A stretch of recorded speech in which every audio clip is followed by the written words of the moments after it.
But that wasn't my experience. My experience is I was shy and nervous and didn't really, know what people wanted of me. And I think that I'm a very shy person. I'm a very private person. And so I've never really wanted to put much of my personality into a character. You always get sprinkles of it, like I'll look like my character or dress like my character, but you don't really see a lot of me in the character. And I think that more than any movie I've ever done, like Lily is such a ball buster. I am rotten to the core. It's critical to have an intimacy coordinator. I think that like you coordinate stunts, you coordinate dancing. It's choreography. So to be able to say, this was what happens here, here, and here in a stunt, and this is what happens here, here, and here in a dance. But like now you guys just go be, put your bodies together and your mouths and whatever, and just like action and cut. Like that's sort of ridiculous. So I think that being choreographed is critical for everyone's safety.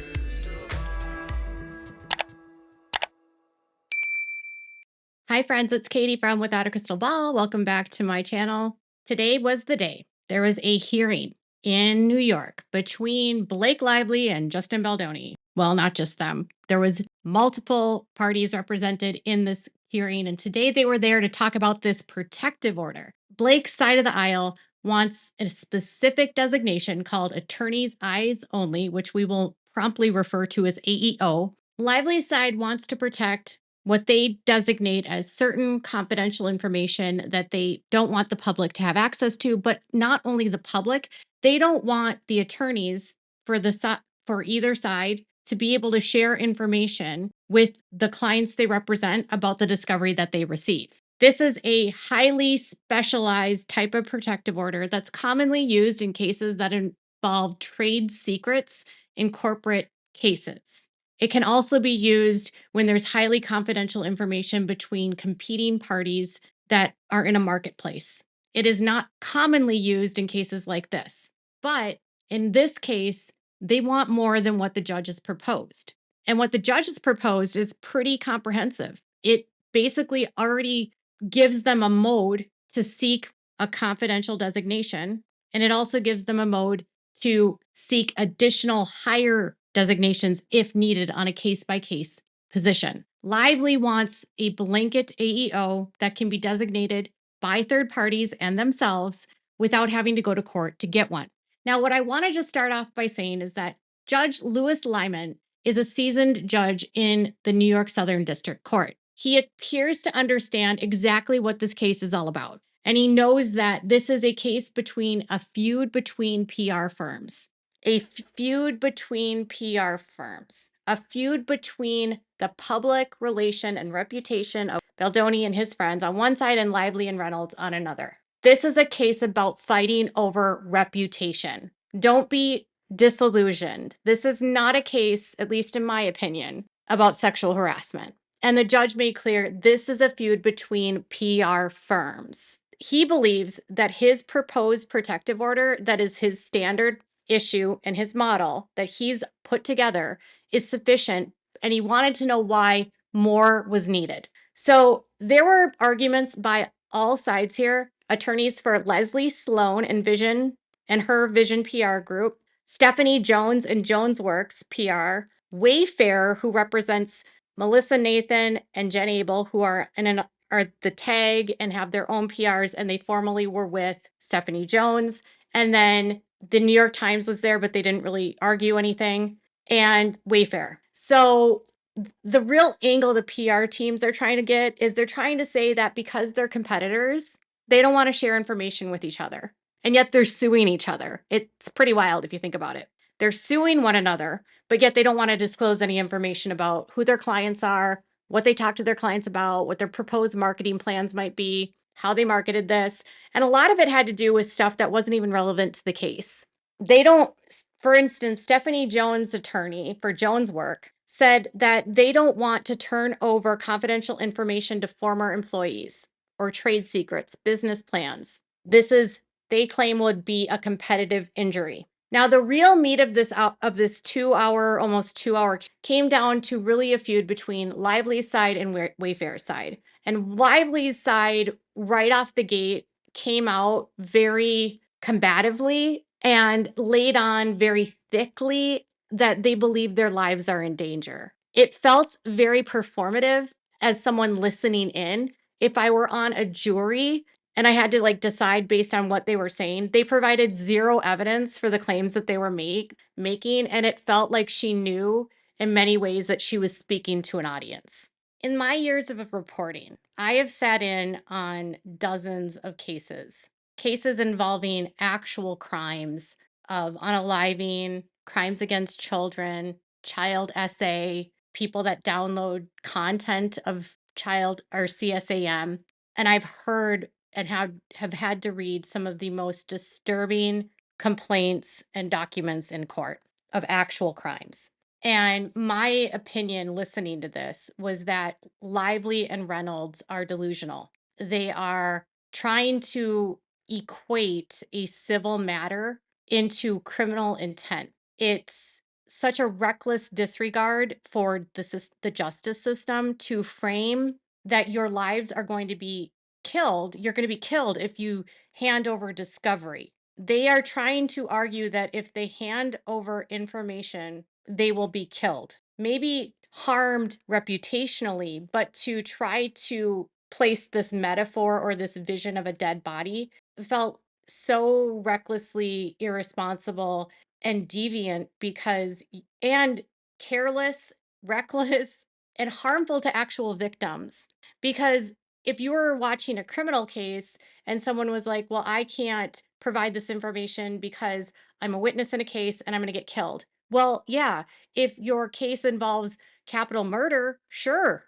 But this is a civil case about reputation. It made me feel like the same disregard they have for victims of SA, they actually have for all victims of crime. And they view themselves and what's being happened to them as some sort of like deep persecution and deep insult and injury, that they are viewing this as like life or death. And that to me seems incredibly irrational, delusional, and ignorant and narcissistic. In all of their arguments, it very much felt like their whole point was to frame Justin and Wayfair and Baldoni and Brian Friedman as dangerous.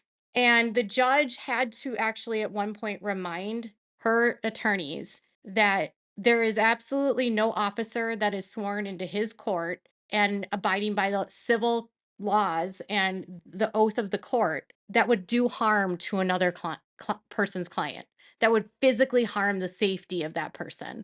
And that there was no reason for him to believe that anyone's physical safety was at risk in this case based on the claims of the court and the conduct thus far. He made it very clear that this direction that they want to go isn't going to work. She tried to go down this line that if they give up discovery, they're going to end up dead. And the judge was like, we don't buy that. And Freeman's not going to hurt you. Wayfair's not going to kill you. No one's going to die. And there was a ton of back and forth about what the details of this protective order would look like. It was very clear to me, without giving you like blow by blow of the entire 2 hours, that Lively's main concern is that there are conversations that she and Ryan have had with their celebrity friends, and the information that's happening in these conversations, they believe would damage their reputations even further. And they seem very concerned that any details about severe mental health illnesses and information about children and their home location would put their lives at risk. They kept using such divisive and dangerous language. It felt so over dramatic. And I understand that they're trying to make it seem like there's like this imminent need for why this information needs to be protected, but to equate civil discovery to life or death is not going to work in federal court. The judge already has a pretty decent protective order, and the judge was spending a lot of time with Lively's attorneys trying to get them to dial back from this concept that people are going to get hurt, to the extent that he said and defended Wayfair's attorneys and saying, like, I don't believe these attorneys are going to harm anyone. I don't believe they're going to violate a court order. If I rule someone, I trust that these attorneys and you are going to adhere to these rules and will not go. And if they do violate, we will hold them in contempt. And he said, I have no problem holding people in contempt for violating.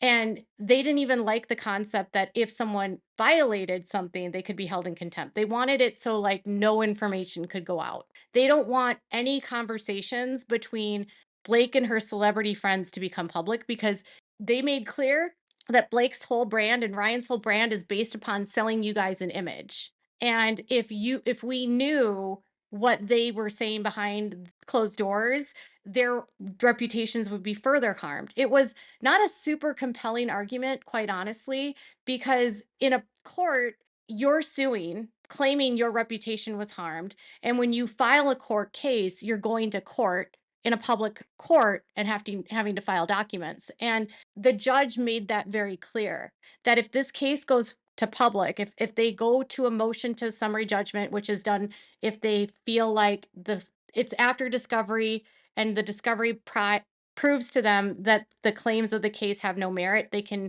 try to adjudicate the case through the summary judgment. Or if it goes to trial, that discovery that's provided back and forth will become a part of that summary judgment or testimony or evidence in a trial. And so they can't simply protect conversations between Blake and her celebrity friends in a public court if it goes to trial. And he literally said he will not close his court. He will not close a trial. There are strict rules and laws and being a high profile person does not mean you get certain protections in court. He said that there is a public interest in how courts are being used and how they are ruling and managing cases. And it's the public's right to know about what's happening in public court. And that just because information is shared in discovery doesn't mean that it will automatically become public because not all discovery becomes public in any case. And that's the point of discovery. And that there are already court orders and there's already a protection in in the order that he has that they have to sign a document that says that they can't release any of this information or else they'll be held in contempt. And then Lively's attorneys had to kind of dial back this, like, well, we don't want any of our conversations to get out. We don't want them to know about our public health or our mental health. They don't want to, it's not about that. If it's already in the public, it's okay, it's fine. And we're not trying to prevent the public from having access to this. We're just trying to protect the third parties. We want to help the court and the costs of the court and help the public spend less money on this because when you go to court, by the way, this is taxpayers' dollars. The judge said that no matter how he orders this and no matter which protective order he chooses, they're going to have to go to the judge no matter what they do because it's the judge's decision to determine what is going to be super highly confidential and what is not. He literally said that he made an order during this hearing and he said he in no way will sign any protective order that defines information confidential that's submitted to the court. So any filings and any motions that they put into court, he will not sign a thing that protects that. He said that the law has to be followed. There's no protective order whatsoever for what occurs in court. He won't close any of the hearings. He won't close the trial. It has to be public, high profile or not, doesn't matter. And then Brian Friedman then was able to give his side of the story or sort of like why he thinks that this protective order is unnecessary. And he started out a little bit frustrated by how Lively's side had argued. And he noted that he found it super offensive that they would accuse his side or even the parties on Wayfair of violating a court order and suggesting to the court that they would violate a court order. It is pretty offensive to say that. And that he believed that the current order or the protective order by the court was sufficient to protect people. And what he says the premise of their protective order and their arguments was that these people believe that because they're celebrities, and powerful, should be treated differently in court, that they should get more protection than you or I if we went to court. And that because they have celebrity friends and they have more money, they get more protection from the court than we do. And as far as like the arguments around the PR companies, he said that a lot of their arguments are just ridiculous because PR companies advertise themselves, they speak to publications, everyone knows who are their clients, everyone knows that these agents speak to the media outlets. In fact, they have text messages of these PR people telling publications who they are and the information that they're providing to these publications, and that none of that is actually a secret. And so that wouldn't be considered confidential information. He discussed how information by Lively's party was provided to the New York Times that was confidential.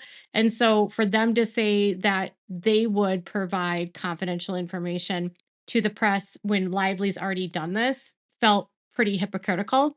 And he cited that the New York Times had claimed that they had reviewed thousands of pages of documents. He went on to say that this is not like big corporate cases where it's like Texaco versus Pennzoil or Microsoft versus Apple or Coke versus Pepsi, where actual trade secrets are going back and forth. It's PR companies not wanting to give up information about people that they publicly advertise anyway. But he said it's completely unnecessary, and he stated they'd have no interest in publicly disclosing confidential information that's already protected under the protective order proposed by the court. Like, they're not going to put out medical records or put out private information that's business related that might not get to trial. Like, he says that there's already a decent system in place with the protective order. And he talked about this concept about the security guards and, their safety. And he says no one is interested in that, what someone's security guard is doing, not remotely relevant to the case.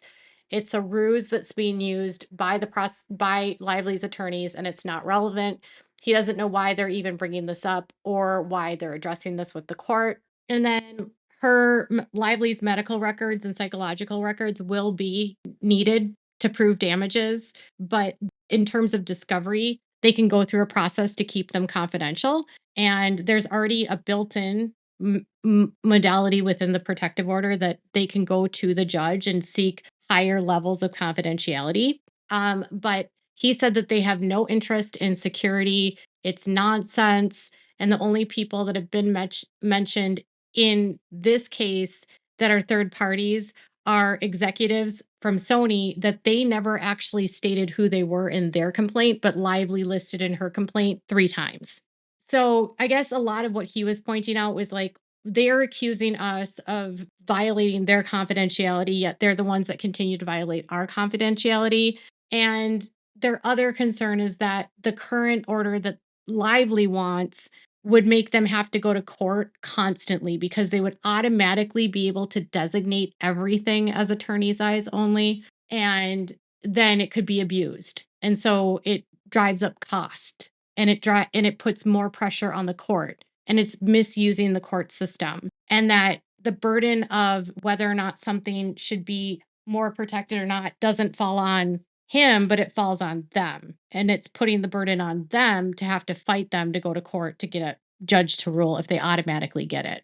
There was also some arguments about this paragraph about they wouldn't be able to share information over the internet, which he said was ridiculous because there's third parties, because that would prevent him from being able to email his own colleagues. And there was a little bit more back and forth about the security guard, and then they were saying, "Well, then why did they subpoena the security team, and you need to withdraw your subpoena?" And when they were talking about the security, the reason I think that the security, and if it's who I'm thinking, she claims that this conversation with Justin happened in front of her driver, and I'm assuming that perhaps the driver is a part of this company that is not only security, but also a driver. That was the only thing I could assume, that that's why they're getting information. But maybe Blake's side is making it look like then they're trying to infringe on and expose details about the security. A lot of it felt very like her side was gaslighting, and on Friedman's side, it felt like because Lively's side went first, he was on the defensive and he had to defend a lot of what they were claiming. And it also felt like the New York Times was trying to be on Lively's side and act like everything that Friedman is alleging is like false. And at one point, the judge had to remind Lively's side and the New York Times that everything in this case on both sides are allegations, and each side has a right to bring allegations against the other. And it's up to the court and the court alone to decide what is true and what is false. And so they don't get to say that Justin actually committed these things. They're allegations. They don't get to say that this happened as a fact because right now it's only an allegation. It's not a fact. And they don't get to argue that it's only an allegation to the judge, which I was like, whoa, well, there you go. He kept reminding Lively's side that there are claims on both sides. Both sides. Yes, she has claims, but so does Wayfair. And this concept that he's going to withdraw or dismiss the case against Wayfair, I don't know about the New York Times side. I know that they've done a motion to dismiss, and I know there's a discussion about an amended complaint that could be done to try to remedy some of the issues that the New York Times brought up in their motion to dismiss. And I wouldn't be surprised if the New York Times does get removed from this altogether because it's extremely hard to sue publications in the United States and actually succeed. But what appears to me is that the judge was pretty clear that it's not up for either side to claim that the sides are frivolous or bringing frivolous suits. He'll decide, the court will decide what is dismissed and what's not, or a jury will decide if it goes to trial. And in regards to this like slam dunk, well, we're just going to file a motion to dismiss and it's going to go away. He seemed to like, again, reiterate that like that's not a given here. And in my opinion, and I've gone through lawsuits on my own, it's incredibly hard to win a motion to dismiss in the beginning because judges don't like to dismiss cases because then if for some reason they get it wrong, it can come back and bite them. And you need to allow the court to go through the procedures of the court. You need to prove why your claims are false through discovery and through a summary judgment or through trial. But to try to just throw it out because you don't want to deal with it, it's hard. The New York Times has the best opportunity to get it thrown out. I don't think anyone else has a good opportunity to get the case dismissed before it goes to discovery. And I feel like the fact that they're asking for all of these protective measures for discovery, that all parties recognize that it's probably going to not be dismissed before it goes to discovery and into either a summary judgment or trial. If I were going to be a betting person on how the judge will rule, I think there's going to be sort of a meeting of the middle in here. I think there will be some level of a designation of attorney's eyes only, but it's not going to be to the extent that Lively wants. I don't think she's going to be able to protect conversations with her friends, and she's not going to be able to protect conversations just because it will damage her reputation. I think it's going to be a lot more narrow than what she's proposed. And I think he's going to come up with something that can satisfy both sides so that the discovery process can happen. The judge ended it by basically saying he'll take it under submission, meaning he will rule on it in the future. But he ended it pretty sternly, which did not, I would say, go in the favor of Lively, because he said that this is a case where there's been a lot that's been put out in the public that has a ton of public attention, and there should be no confusion on what takes place in court, meaning that he's not going to protect them because they want to be protected. The public cannot be confused by what's happening in the case. It has to be public. And that there is a presumption in the court that's been defended and is a precedence in this district that the public has a right to have access to the case and they have a right to know how the court is being used. And so he's very clear that he's going to follow what's consistent in his district, what's normal for these cases. He's not going to rule because someone's a celebrity, and he's going to protect the public's interest above all else because of the law. So I think what's going to end up happening is there will be, if he does go for some level of attorney's eyes only, it will be very narrow, not as broad as what she wants. And he's definitely not going to just protect her private conversations with Taylor Swift because it might hurt her reputation.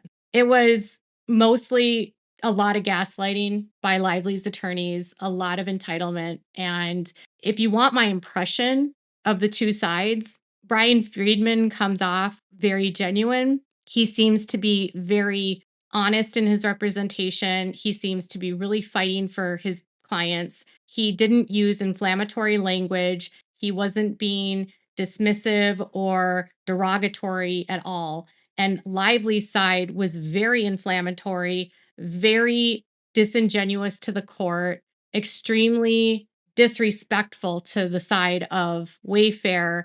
And if you were to ask me based on how the attorneys performed, I would say that Lively doesn't really have a case because of the way that her attorneys acted. But that's just my opinion. I've sat in a lot of court cases. I believe just based on how Brian was handling himself in the court that he truly is a good dude and he's doing what's right for his clients and that he's there to defend them and he's going to defend them and it feels like they're being bullied. That's how it felt. My other thing I want to say is that I think there's severe mental illness happening here. I think that either Ryan or Blake is severely mentally ill and they're trying to prevent the public from knowing about it. I think there's either some substance abuse happening or there's something that's unhealthy in that marriage that they don't want the public to know about. But they kept talking about mental illness. And I think that one of them is severely mentally ill. And I think it's obvious, right? Obvious by how they're acting. And they don't want the public to know that, which is weird because they're trying to claim that they've been damaged by these people and they're trying to make claims for damages. So tell me what your thoughts are, guys, in the comments below. Make sure to give this video a thumbs up. Make sure to subscribe to my channel if you haven't subscribed and click the bell so you never miss a video. Thanks so much for watching. Tell me the things. Bye, guys.